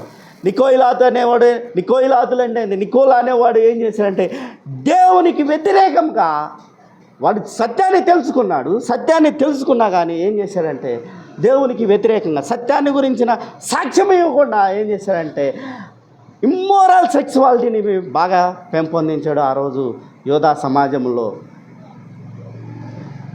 రోమేలు యొక్క ఉత్సవాలకి పోండి, వాళ్ళు పిలుస్తున్న విందులకు పోండి, వాళ్ళు ఏది చేస్తే మీరు కూడా అదే చేయండి. వాళ్ళు ఏది చేస్తే మీరు కూడా అదే. కానీ ధర్మశాస్త్రం కూడా చెప్పలా. మీరు సంతోషించడానికి ద్రాక్షారసం తాగవచ్చు, భోజన పదార్థాలను తినడానికి వాటితో పాటు పానంగా సేవించడానికి ద్రాక్షారసం సేవించవచ్చు అని చెప్తే వీడు మీ ఇష్టంరా, ఏం కాదు, దేవుడు మనల్ని తన కృప చేత విడిపించాడు. ఎక్కడి నుంచి? ధర్మశాస్త్ర నియమాల నుంచి తన కృప చేత మనల్ని విడిపించాడు. కాబట్టి మీరు ఏమి చేసినా ఏముండదు. Once you save, that save will be forever అని చెప్పాడు. ఒకసారి నువ్వు రక్షించబడితే ఆ రక్షణ నీకు శాశ్వతంగా ఉంటుందంట. రక్షించబడి పాపం చేయొచ్చా మరి? అది వాడు చెప్పిన బోలా. రక్షించబడి పాపం చేయొచ్చా? కృప ఇచ్చాడు కదా, కృప ఇచ్చినప్పుడు పాపం చేయొచ్చా? పాపం చేయకూడదే. అది నికోయిలాతుల బోధ. ఇంకా ఏం చెప్తుంది చూడండి. రోమా పత్రిక 8వ అధ్యాయం 2వ వచనం చూడండి. నేను క్రీస్తు యేసునందు జీవమునిచ్చు ఆత్మ యొక్క నియమము పాప మరణ నియమముల నుండి నన్ను విడిపించింది. చాలమ్మా. మనల్ని ఎక్కడి నుంచి విడిపించింది? క్రీస్తు యొక్క కృప మనల్ని పాప మరణం నుంచి విడిపించింది. ఆ స్వతంత్రాన్ని పౌలు భక్తుడు బోధిస్తుంటే ఈడు దాన్ని తప్పుగా అర్థం చేసుకొని మనకు కృప ఉంది, ఆ కృపని బేస్ చేసుకొని నీ ఇష్టం వచ్చినట్టు నువ్వు బతకవచ్చు. ధర్మశాస్త్ర నియమాల నుంచి మనల్ని రప్పించాడు కాబట్టి నీ ఇష్టం వచ్చినట్టు అదిగో బలులో విగ్రహాలకు అర్పించిన మాంసం తిను, ఇబ్బంది లేదు. మందు తాగు, ఇబ్బంది లేదు. ఇమ్మోరల్ సెక్స్ నీ భార్య కాకపోయినా వేరేవాడు భార్య తప్పు. దేవాలయంలో కానీ ఆరాధనలో కానీ ఇది అన్నమాట ఆ రోజుల్లో జరిగిన సిచ్యువేషన్. దాన్ని బాగా ఎంకరేజ్ చేశాడు. అందువల్ల యూదా సమాజంలో పాపం పెరిగిపోతున్నది. కాబట్టి పెరిగిపోయిన పాపాలని ఖండించడానికి ఒక్కొక్క భక్తుడు ఒక్కొక్క పత్రిక ద్వారా వాళ్ళని హెచ్చరికలు చేశారు. మేము బోధించిన బోధ వేరు, మీరు చేస్తున్న క్రియలు వేరు అని బోధించారు. ఇది 4వ బోధ, నికోయిలాతుల బోధ. 1 ఎబోనీయుల బోధ, 2 గ్నాస్టిక్ బోధ, 3 డాసేరిజం, 4 నికోయిలాతులు. ఈ 4 బోధలు విపరీతంగా యూదా సమాజంలో చక్కర్లు కొడుతుంటే దాన్ని ఖండించారు. తర్వాత త్రిత్వం అనేది ఇంకొకటి వచ్చింది కొత్తగా. ఈ త్రిత్వం కూడా ఎక్కడి నుంచి వచ్చిందంటే వాడే ఆ గీకు తత్వాన్ని బేస్ చేసుకున్నది. వాళ్ళు ఏం చెప్తారు? ఒక హీన దేవత లోకాన్ని సృజించింది. ఆ హీన దేవత సృజించిన తర్వాత ఈ శరీరము పాపము, దాంట్లో ఉన్న ఆత్మ ఉంది. ఆ ఆత్మని రక్షించడానికి వచ్చిన వాడే యేసుక్రీస్తు. అంటే అక్కడే ముగ్గురు, పరిశుద్ధుడు ఇంకో పైన ఉన్నాడు, ఆయన ఎటువంటి చేయలేదు, ఆయన స్థిరంగానే ఉన్నాడు. హీన దేవత అంటే యెహోవా దేవుడు సృజించాడు, అక్కడే 2వ దేవత వచ్చింది. ఆ ఆత్మని, హీన దేవత సృష్టించిన ఆత్మని రక్షించడానికి జ్ఞానాన్ని దయచేసి యేసుక్రీస్తు వచ్చాడని చెప్తున్నారు. అంటే ముగ్గురిని చెప్పారు వాళ్ళ సిద్ధాంతంలో త్రిత్వం ఉంది. కానీ ఆ త్రిత్వాన్ని వాళ్ళే అంగీకరించకపోగా ఇంకా తప్పుడు బోధలు చేస్తున్నారు. తప్పుడు బోధలు చేసి వాళ్ళని అయోమయానికి గురి చేస్తున్నారు. విశ్వాసాలని అయోమయానికి గురి చేస్తున్నారు. ఏ సిద్ధాంతాన్ని ఫాలో అవ్వాలి? మేము క్రీస్తుని ఫాలో అవ్వాలా? ధర్మశాస్త్రాన్ని ఫాలో అవ్వాలా? ఇగో ఈ భ్రష్ట జీవులు చెప్పిన ఈ సిద్ధాంతాలను ఫాలో అవ్వాలన్నది తెలియక చాలా ఇబ్బంది పడుతున్న జనాన్ని రక్షించడానికి, సత్యము వైపు నడిపించడానికి ఈ యోహాను భక్తుడు, పేతురు భక్తుడు, పౌలు గారు వీళ్ళంతా ఏం చేస్తారంటే వివిధ పత్రికలకి, వివిధ సంఘాలకి పత్రికలు రాసి సువార్తని ప్రకటించారు. ఇప్పుడు అర్థమై ఉండాలి మీకు ఈ సువార్త, ఈ పత్రికలన్నీ ఎందుకు రాశారు. పౌలు భక్తుడు ఇన్ని పత్రికలు ఎందుకు రాశాడు? కొరింథీలో ఏముందంటే, కొరింథీ సంఘంలో ఏముందంటే వ్యభిచారం ఉందని చెప్తాడు. వ్యభిచారం కూడా ప్రోత్సహించింది ఎవడంటే ఇగో ఈ భ్రష్టజీవుడే, నికోలా అని. వాళ్ళు ఆ అంతియోక సంఘంలో నానుడి ఉంది. అది నిజమా కాదన్నది ప్రూవ్ అయితే కాలేదు, కానీ అందరూ అనుకునేది మాత్రం ఈడే, ఈ భ్రష్టజీవుడు చేసిన పనే ఇదేని. ఆనాడు యూదా ప్రజలు, ఎబిలైట్స్ మా మతాన్ని భ్రష్టు పట్టిస్తున్నారని వాళ్ళు ఎలాగ అనుకుంటున్నారు? ఎవరిని? పౌలుని. క్రైస్తవ్యంలో ఉన్న సత్యాన్ని గ్రహించలేకుండా చేస్తున్నారని వీళ్ళు కూడా ఆ నికోలాని ఏం చేశారంటే అనుమానించారు.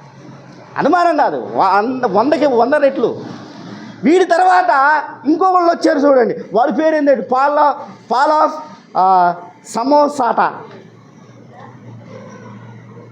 సమోసాట. వీడు క్రీస్తు శతాబ్దం అంటే 1వ శతాబ్దం చివరిలో, అనగా 100 సంవత్సరం ముగుస్తుందనగా వచ్చాడు. వీడు ఏం చేశాడంటే ఈ 4 బోధలు మిక్స్ చేసి మళ్ళీ ఇంకో కొత్త బోధ తీసుకొచ్చాడు. యేసుక్రీస్తు దేవుడు కాదు, ఆయనకి శరీరం లేదు, ఇవన్నీ మిక్స్ చేసి కొట్టుకొచ్చినప్పుడు వీడికి కౌంటర్ ఇవ్వడానికి ఒక వ్యక్తి వచ్చాడు. సంఘంలో పాపం మీరిపోయినప్పుడు దేవుడు తన క్రియలని చేసుకోవటానికి ఎవరినొకరిని పంపుతాడు. అలా పంపినప్పుడు వచ్చిన వాడే ఎవరంటే ఇగ్నాటిస్ ఆఫ్ అంతియోక సంఘంలో ఇగ్నాటిస్ అనే ఒక వ్యక్తి ఉన్నాడు. ఆయన ఎవరంటే యోహాను భక్తుడి యొక్క శిష్యుడు. ఈయన వచ్చి వాడు ఏదైతే బోధ చేశాడో ఆ బోధన మొత్తాన్ని ఖండించి సత్యాన్ని తీసుకెళ్ళాడు. తర్వాత ఎవడు సమోసాట తర్వాత ఇంకొక ఆడు వచ్చింది, ఎరియాస్ అనే ఒక ఆడు వచ్చి. ఎరియాస్ అనే వాడు కూడా ఇటువంటి తప్పుడు బోధలే బోధిస్తున్నప్పుడు ఈ బోధని క్రీస్తు శకము 200 సంవత్సరాల దాకా కంటిన్యూ అవుతుంటే ఈ యొక్క శిష్యులు ఏం చేశారంటే వివిధ రూపాల్లో ఆ బోధనని ఖండించుకుంటారు. తర్వాత త్రిత్వాన్ని బోధించారని చెప్పారు కదా, ఆ త్రిత్వాన్ని శాస్త్రీయంగా కూడా రుజువు చేశారు.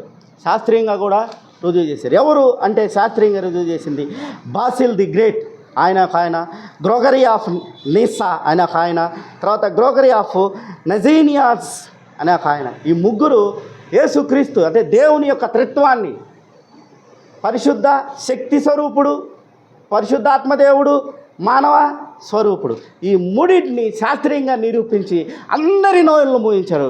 ఎప్పుడైతే ఈ నోర్లు మూయటం మొదలుపెట్టిందో క్రీస్తుకి విజయము చేకూర్చింది. అంటే పాపము తొందరగా వెళ్తుంది. అదేదో నాన్న సామెత ఒకటి ఉంది, నిజం చెప్పులేసుకొని బయటికి వెళ్ళే లోపలంట అబద్ధము 6 ఊర్లు తిరిగిద్దంట. వాళ్ళు చేసిన పాపము బోధ అలా తిరుగుతుంటే ఈ నిజము జనానికి తెలియటానికి దాదాపుగా 200 సంవత్సరాలు పట్టింది. 200 సంవత్సరాలు ఈ యేసుక్రీస్తుని గురించిన సువార్తని ప్రకటించడానికి వాళ్ళు నానా కష్టాలు పడ్డారు. వీళ్ళే కాదు, నేను చెప్పిన ఈ పేతురు, యోహాను, పౌలు వీళ్ళే కాకుండా వాళ్ళ యొక్క శిష్యులు కూడా ఉన్నారు. పాలికార్ప్ అనే ఆయన, ఎరేనియస్ అనే ఆయన, తర్వాత టర్టాలిన్ అనే ఆయన. వీళ్ళంతా ఏం చేశారంటే కాన్స్టంటైన్ పోల్ అనే ఒక ఆయన. ఈయన ఎవరంటే క్రీస్తు జన్మదినాన్ని ఖరారు చేసిన వ్యక్తి కాన్స్టంటైన్ పోల్. వీళ్ళంతా ఏం చేశారంటే ఒక చర్చిని కౌన్సిల్ని పెట్టుకొని ఆ కౌన్సిల్ ద్వారా ఏం చేశారంటే చర్చిలో కౌన్సిల్ ద్వారా అంటే క్రీస్తు సంఘంలో పెద్దలు ఉంటారు కదా, ఆ పెద్దలను పెట్టుకొని ఏం చేశారంటే ఇదంతా తప్పు, వాళ్ళు చేస్తున్న బోధ అంతా తప్పు, ఈ 4 బోధలు తప్పు, క్రీస్తు చెప్పిన బోధ రైట్. క్రీస్తు ఎందుకు వచ్చాడంటే నన్ను రక్షించడానికి, నీ పాపము నుంచి రక్షించడానికి. నీ పాపముల నుంచి రక్షించడానికి. ఆ దేవుడే శరీరధారి అయి కృపాసత్య సంపూర్ణుడిగా మన మధ్య నివసించి నీ గురించి నా గురించి చనిపోయి మళ్ళీ ఏం చేశారంటే మహిమ శరీరము ధరించి పైకి లేచి పరలోక రాజ్యానికి వెళ్ళాడు. ఇప్పుడు నువ్వు పరలోక రాజ్యముకు వెళ్ళాలంటే ఈ క్రీస్తుని నమ్మటమే నీ ముందున్న ఏకైక మార్గం. ఒకడు అంటాడు, ఇందాక చెప్పిన ఆ భ్రష్టజీవుడు అంటాడు, ఒక నరబలిని నమ్మితే మాకేం వస్తుంది అంటాడు. ఒక నరబలిని అంటే యేసుక్రీస్తు నరబలిగా అర్పించబడ్డాడు, ఆ నరబలిని నమ్మితే మాకేం వస్తుంది అని ఒక భ్రష్టజీవుడు అంటాడు. అంటే వాడేంది, వాడి కాసుల కోసం వాడు హిందూ సమాజం పోస్తున్న మలమూత్రాలు తాగడానికి వాడు సిద్ధంగా ఉన్నాడు. నువ్వు నేను లేమే. కాబట్టి ప్రియులారా, ఆ రోజుల్లో ఆదిమ సంఘాలలో క్రీస్తుని సువార్తను ప్రకటించడానికి ఎంత కష్టపడ్డారంటే అంత కష్టపడ్డారు. వాళ్ళ కష్టాన్ని దేవుడు వృధా కానీయలేదు. దేవుని యొక్క సత్యాన్ని వృధా కానీయకుండా క్రీస్తుని గురించిన సువార్తని 200 సంవత్సరాల తర్వాత ఆయన నిలబెట్టగలిగాడు. అంటే అబద్ధం తొందరగా వెళ్తుంది, నిజము నిదానంగా తెలుస్తుంది. ఇది ఇప్పుడు నేను కొంచెం తక్కువే చెప్పాను, ఇంకా చాలా ఉంది నేను చెప్పదు. ఇప్పుడు అంతా మనం మూల వాక్యంలోకి వెళ్ళాల. మూల వాక్యంలో నేను 10 నిమిషాల్లో ముగిస్తాను. చూడండి, మూల వాక్యంలో ఒకటి ఆయన ఏం చెప్తున్నాడంటే దేవుడిచ్చిన కృపని అవకాశవాదానికి వాడొద్దు అని చెప్తున్నాడు. ఇది ఫస్ట్ది. దేవుడిచ్చిన కృపని అవకాశవాదానికి వాడొద్దు అని చెప్తున్నాడు. వాళ్ళు ఏం చెప్తున్నారు, శరీరము పాపమే, పాపము చేసే శరీరాన్ని దేవుడు పట్టించుకోడు, కానీ నీ ఆత్మ పవిత్రముగా ఉంటే చాలు, నీ ఆత్మ పవిత్రముగా ఉంటే చాలు అని వాళ్ళు బోధిస్తున్నారు. పౌలు భక్తుడు ఏం చెప్తున్నాడు చూడండి, రోమిలికి రాసిన పత్రిక 6వ అధ్యాయం 1వ వచనం నుంచి 2వ వచనం కానీ చూసినట్లయితే, అలాగైతే ఏమందుము కృప విస్తరింపవలెనని పాపమందు ఉంటావా? చాలమ్మా, నీకు దేవుడు కృప ఇచ్చాడు. ఆ కృపను పెంచుకుంటూ పోవాలంటే దేవుని క్రియ పెరుగుతూ ఉండాలి. అంటే నేను తప్పు చేశాను అనుకో, దేవుడు చూస్తాడు, చూద్దాం అనుకుంటా ఉంటాడు. అంటే ఆయన కృపను ఏం చేస్తున్నాడు, నేను చేసే ప్రతి పాప పనికి వల్ల ఆయన పని ఏమవుతుంది, పెరుగుతుందా తగ్గుతుందా? నువ్వు నేనేం చేయాలి, దేవుని పనిని తగ్గించాలి. దేవుని పనిని తగ్గించాలంటే మనం పాప జీవితం అన్నీ గడపకూడదు, కృపని పెంచకూడదు. దేవుని యొక్క కృపని ఒకసారి ఇచ్చాడు, తీసుకున్నావు, నువ్వు రేవాలి, ఎమ్మటినే రక్షణలోకి రావాలి. మరి రక్షణలోకి రాకపోకుండా ఆ దేవుని యొక్క పనిని నువ్వు పెంచుతూ వెళ్తావా? పెంచకూడదు, ఎంత మాత్రమో పెంచకూడదు. ఇంకా ఏమంటాడు చూడండి, ఈ భక్తుడు యాకోబు భక్తుడు ఏం చెప్తాడు చూడండి, యాకోబు పత్రిక 2వ అధ్యాయం 17వ వచనంలో, అలాగే విశ్వాసము క్రియలేనిదైతే అది ఒట్టిగా ఉండి మృతమైనది. నీ విశ్వాసము క్రియ అనేది లేకపోతే విశ్వాసము ద్వారా నువ్వు ఏదైతే క్రియ చూపించలేకపోతావో ఆ విశ్వాసం ఏమైందంట, మృతమైంది. విశ్వాసము ఎలా ఉంటుందంటే క్రియల ద్వారా చూపించాలి. అబ్రహాముని ఏమడిగాడు దేవుడు, ఇస్సాకుని బలియాగం అడిగాడు. టెస్ట్ చేస్తున్నాడు, దేవుడు పరీక్షిస్తున్నప్పుడు వెనకాడా? లేదే. దేవుని మీద నమ్మకము, ఆయనే ఇచ్చాడు, ఆయనే తీసుకుంటాడు, నాకేంటి. యోబు భక్తుడు కూడా అదే చెప్తున్నాడు, ఆయనే ఇచ్చాడు, ఈ సమస్తమును ఆయన వల్లే జరిగినది, నా వల్ల కాదే. ఆయన శక్తిమంతుడు, ఏమైనా చేయగలడు, ఆయన చూసుకుంటాడు, నాకేంటి, తీసుకో. అది క్రియ. విశ్వాసము ద్వారా నువ్వేం చేయాలంటే విశ్వాస సంబంధమైన క్రియలను చూపించినప్పుడు దేవుని ద్వారా దేవుని పని అనేది తగ్గుతుంది, రక్షణ అనేది కలుగు చేయబడుతుంది. ఇంకా ఏం చెప్తున్నాడు చూడండి, 2వ పేతురు అధ్యాయం 18 నుంచి 19, నేను త్వరగా ముగించిపోతున్నాను. మీరు వ్యర్థమైన డంబపు మాటలు పలుకుచు తానే శరీర సంబంధమైన దురాశ గలవాడై తప్పు మార్గమందు నడిచి వారిలో నుండి అప్పుడే తప్పించుకొని వానిని పోకిరి చేష్టల చేత మరలా పరుగుతున్నారు, దేంట్లోకి పాపంలోకి లాగుతున్నారు. మీరే భ్రష్ట మనస్సు కలిగి భ్రష్ట జీవితాలు బతుకుతూ మారు మనసు పొందిన వ్యక్తిని, క్రీస్తుని అంగీకరించిన వ్యక్తిని మళ్ళీ ఏం చేస్తున్నారంట? పాపంలోనికి లాగుతూ ఏం చేస్తున్నాడంటే మేము మీకు రక్షణ కలుగు చేస్తామని డంపము మాటలు పలుగు చేస్తున్నాడంట. అది పేతురు భక్తుడు చెప్తున్నాడు. ఎన్ని ఎందుకు చెప్తున్నాడంటే ఆ 4 బోధలు ఏదైతే ఉన్నాయో, ఆనాటి యూదా సమాజంలో ఆ 4 బోధలు ఏదైతే ఉన్నాయో ఆ బోధలకి ప్రభావితమైన యూదులని గురించి చెప్తున్న మాటలు. కాబట్టి డంపము మాటలు బలిగి మేమే వాళ్ళే భ్రష్టత్వంలో ఉండి మేమే రక్షణ కలుగు చేస్తామంటే అది ఎలా నమ్ముతావు? నమ్మొద్దు అని పేతురు భక్తుడు చెప్తున్నాడు. తర్వాత రెండో విషయం ఏంటంటే క్రీస్తుని నిరాకరించే బోధ. మీరు చాలాసార్లు క్రీస్తు విరోధి అనే మాట విని ఉంటారు. చాలా చోట్ల ఎన్నిసార్లు విని ఉంటారు నాకైతే తెలియదు. చాలామంది చెప్తుంటారు క్రీస్తు విరోధి, యాంటీ క్రైస్ట్ అంటారు దీన్ని. వాళ్ళు ఏం చెప్తారు?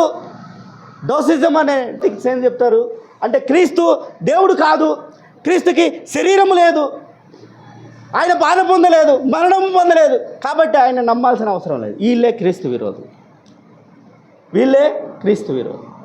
క్రీస్తు లేడనుకున్నవాడు అదే చెప్తాడు యోహాను భక్తుడు. ఎవడైతే క్రీస్తుని ఒప్పుకొనదో, ఎవడి ఆత్మ అయితే క్రీస్తుని ఒప్పుకొనదో వాడు క్రీస్తు విరోధి. ఎవడైతే క్రీస్తుని ఆత్మని ఏ ఆత్మ అయితే క్రీస్తుని ఒప్పుకునిద్దో వాడు క్రీస్తు సమ్మానం. దీన్నే ఏమంటారు? క్రీస్తు విరోధులు అంటారు. ఆనాడు క్రీస్తు విరోధులు చాలామంది బయలుదేరి క్రీస్తుకు వ్యతిరేకంగా ప్రవచనాలు ప్రవచిస్తున్నారు. అందువల్ల క్రీస్తుని ఒప్పుకోవట్లా. మెయిన్ ఎబోనీలు ఒప్పుకోవట్లేదు, ఎబోనైట్స్ ఒప్పుకోవట్లేదు. అదేవిధంగా వాళ్ళు గ్నోస్టిక్స్ వాళ్ళు కూడా ఒప్పుకోకపోగా క్రీస్తు మీద అపనిందలు. ఆయన ఎందుకు వచ్చాడు మాకు తెలుసులే, ఆయన ఎవరు మామూలు వ్యక్తే, ఆయనకి శరీరమే లేదు, శరీరం లేనప్పుడు బాధ ఎట్టబడ్డాడు, మరణం ఎట్టబడ్డాడు, ఇవన్నీ మాకు తెలుసులే అని ఒక తప్పుడు బోధన అయితే తీసుకొచ్చి ఆనాడు యూదా ప్రజల్లోనూ క్రీస్తుని ఎవడైతే విశ్వసిస్తున్నాడో ఆ విశ్వసిస్తున్న ప్రజలకి వీళ్ళు ఈ బోధలు చెప్తున్నప్పుడు సత్యము వెళ్లకుండా అపవాది క్రియలు వెళ్తున్నాయి. వాళ్ళలోకి నికోయిలాతులు బోధలు వెళ్తున్నాయి. ఈ బోధలు వెళ్తున్నప్పుడు వాళ్ళు చాలా కష్టపడ్డారు. అందువల్ల ఏం చెప్తుందంటే చూడండి, ఒకవేళ క్రీస్తుకి శరీరం లేకపోతే ఏం జరిగిందో చూడండి. మత్తయి సువార్త 26వ అధ్యాయం 28వ వచనంలో చెప్తాడు చూడండి.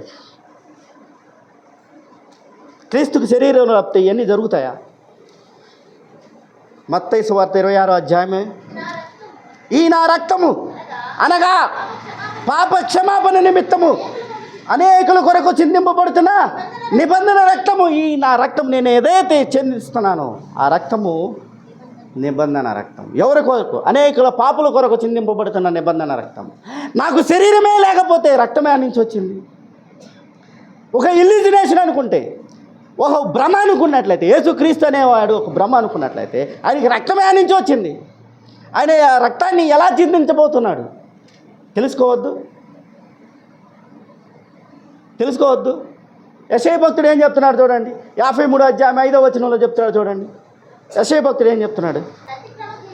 మన అతిక్రమణ క్రియలను బట్టి అతడు గాయపరచబడెను, మన దోషములను బట్టి నలగొట్టబడెను, మన సమాధానమైన శిక్ష అతని మీద పడింది. మనకు సమాధానం ఏదైతే రావాలో, ఏదైతే మనకు రక్షణ కావాలో ఆ శిక్ష అంతా ఎవరి మీదకి వెళ్ళిందంట?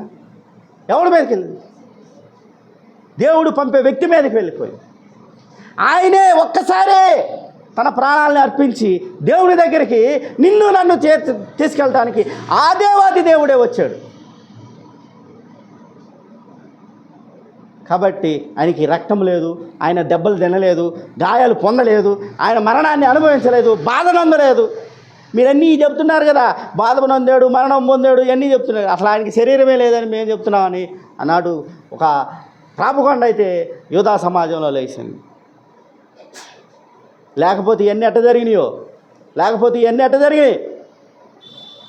చూడండి, అటాన్మెంట్, విమోచన అనేది ఎప్పుడు జరుగుతుందంటే హెబ్రీయులకు రాసిన పత్రిక 10వ అధ్యాయం 4వ వచనంలో చెప్తాడు. ఏలయనగా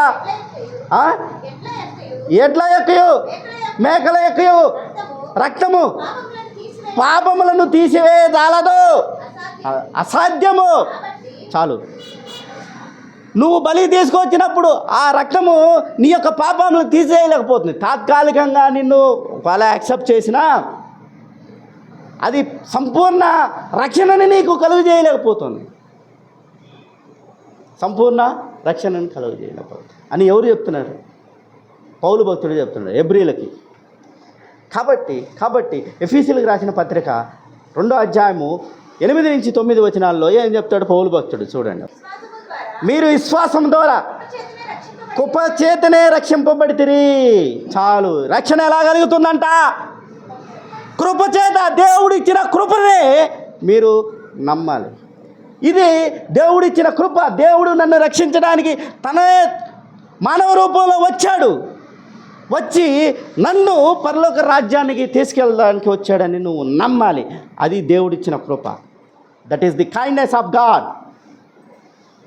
ఆ కృపను నమ్మాలి. అప్పుడే నీకు రక్షణ కలిగిద్ది. విశ్వాసము ఏం చేస్తుందంటే అట్టు విశ్వాసం నిన్ను పరలోక రాజ్యానికి తీసుకెళ్తుందని పౌలు భక్తుడు చెప్తున్నాడు. అర్థమైందా?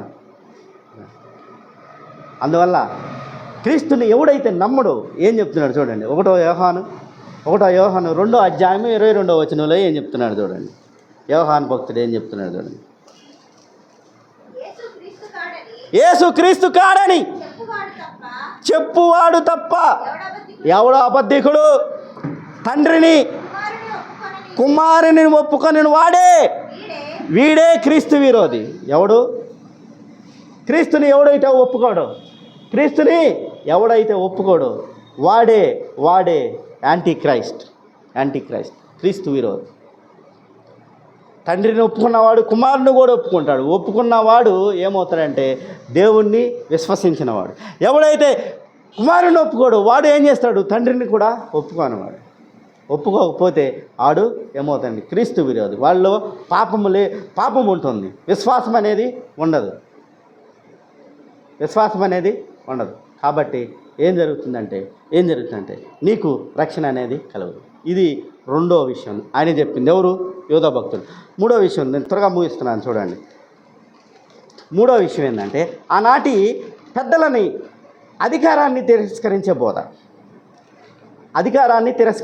దాన్ని యాంటీ అథారిటీ అంటారు, యాంటీ అపోస్తలిక్ మూవ్మెంట్ అంటారు. చర్చిల్లో పాస్టర్లు ఎవరు తప్పుగా అర్థం చేసుకోవద్దు. నేను వాక్యానుసారంగానే చెప్తున్నాను. నేను వాక్యం మాత్రమే చెప్పడం నా ఉద్యోగం. ఎందుట్లో నేను ఎవరి గురించి చెప్పటం లేదు. నా ఉద్యోగం దేవుడు ఇచ్చి నాకు ఉద్యోగం ఏంటంటే దేవుని గురించి చెప్తాడు. ఎవడాడు? ఆడెందుకు? ఆడు చెప్పేదేంది మాకు? ఇది బోధ ఎవడు చేశాడో తెలుసా? నికోలాతుల బోధే. నికోలా అంటే జయించువాడు. అర్థమైందా? అనగదొక్కువాడు. ఎవరిని జయిస్తున్నాడు? సంఘంలోని పెద్దలని. సంఘంలోని పెద్దలు ఎవరు? పేతురు, యోహాను,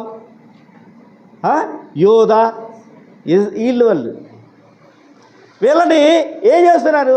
వాడు నికోలా బోధల వల్ల వీళ్ళని తొక్కేయండి, వీళ్ళ యొక్క అథారిటీని నాశనం చేయండి అని చెప్తున్నాడు. ఎక్కడ చెప్తున్నాడు చూడండి. యోధా పత్రిక 1వ అధ్యాయము 8వ వచనంలో చెప్తాడు చూడండి. అటుని వలనే వీరును కలగనుచు శరీరమును అపవిత్రపరచుకొనుచు ప్రభుత్వమును అండర్లైన్ చేసుకోండి. ఎవరు ప్రభుత్వాన్ని? అపోస్తుల యొక్క ప్రభుత్వాన్ని నిరాకరిస్తున్నారు. చర్చిల్లో వాడు చెప్పేది ఏందయ్యా మాకు? ఏందో వాడు చెప్తే మేము వినేది. ఎవడు? పౌలు ఎవడు? పేతురు ఎవడు? యోహాను ఎవడు? వాళ్ళు చెప్తే మేము వినటానికి ఎవడు? ఇటువంటి బోధని బాగా ఎంకరేజ్ చేశాడు. ఎవడు? నికోలా. యాంటీ అథారిటీ అంటాడు. కళలు వాళ్ళు చెప్పే బోధ ఏంటంటే ఇంకా ఏంటంటే బైబిల్ కన్నా బైబిల్ కన్నా నికోలాతు బోధ ఎలా ఉంటుందంటే, బైబిల్ కన్నా నీకు యేసుక్రీస్తు కలలో వచ్చి చెప్తాడయ్యా. యెహోవా దేవుడు వచ్చి కలలో చెప్తాడు. యెహోవా దేవుడు ఎందుకు కలలో వచ్చి చెప్తాడు? ఏ విషయం చెప్తాడు? చెడిపోమని చెప్తాడా? చెడిపోమని చెప్తాడా? ఎప్పుడు చెప్పనే చెప్పడు. చూడండి కావాలంటే ఇర్మియా గ్రంథం 23వ అధ్యాయం 25వ వచనం నుంచి 26వ వచనాలు. కలకంటిని అని చెప్పుచు నా నామమున అబద్ధమును ప్రకటించు ప్రవక్తలు పలికిన మాట నేను విని ఉన్నాను. చూడండి, నేను చెప్పానని కలలు కన్నాము. యెహోవా దేవుడు మా కల్లోకి వచ్చాడు, యేసుక్రీస్తు మా కల్లోకి వచ్చాడు. నీకు అది జరగబోతుంది, నీ గృహంలో అశాంతి ఉంది. ఈ అశాంతి పోవాలంటే ఏం చేయాలంట? వాళ్ళ శరీరం ఒక ఆయన అయితే ఏదో మాకు ఒకసారి మా అబ్బాయికి బాగలేకపోతే ఒక చర్చి దగ్గరికి వెళ్తే 7 వారాలు రా అన్నాడు. 7 వారాలు రా అన్నాడు. అప్పుడు తగ్గిపోయిద్ది అన్నాడు. ఏమో ప్రార్థించవయ్యా, మేము వెళ్ళాం. మా ఉద్దేశం ఏంది, నీ దగ్గర ఏదో దేవుడిచ్చిన కృప ఉంది, కృపను బట్టి నువ్వు స్వస్థత కలుగు చేస్తావని మా హృదయ ఆలోచనలు అది. ఆయన చెప్పే ఆలోచనలు ఎలా ఉన్నాయి? 7 వారాలు రా ఆయన చెప్పే ఆలోచన అంటే ఏంటి? భ్రష్టమైన థాట్స్ని, ఆలోచనలని ప్రజల్లోకి పంపించటమేది. ఇంకా ఈ బోధ ఎటువంటిదంటే, కొరాహు తిరుగుబాటు మీకు గుర్తే ఉండొచ్చు. అహరోనే వేయాలా దోపము, మేము వేయకూడదా? జాలియా చెప్పాలా వాక్యము? లోకయ్యా చెప్పాలా వాక్యము? మేము చెప్పకూడదా? మాకు అధికారం లేదా? సరే, మోసే ఏమల్లా పాపం, కోరాహుని ఏమల్లా. లేవి బిడ్డలారా, మీరందరూ రేపు పొద్దున దేవుని సన్నిధికి రండి. వస్తూ ధూపాన్ని వేసే వాటిని కూడా తీసుకురండి. మీరు ధూపం వేయండి, నేనేం కాదన్ను. దేవుడు తీసుకుంటే నేనేం కాదన్ను. దేవుడు తీసుకోకపోతే జరగబోయే పరిణామాలకి మీరే బాధ్యుడు అని చెప్పారు. అందరు వెళ్ళారు, ఎగేసుకుంటూ వెళ్ళి ఏం చేశారంటే ధూపాన్ని వేస్తున్నారు.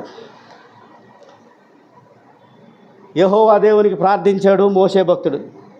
అయ్యా, వాళ్ళు నా మీద ఎలా తిరుగుబాటు చేశారు, నేనేం చేయగలిగింది ఏం లేదు.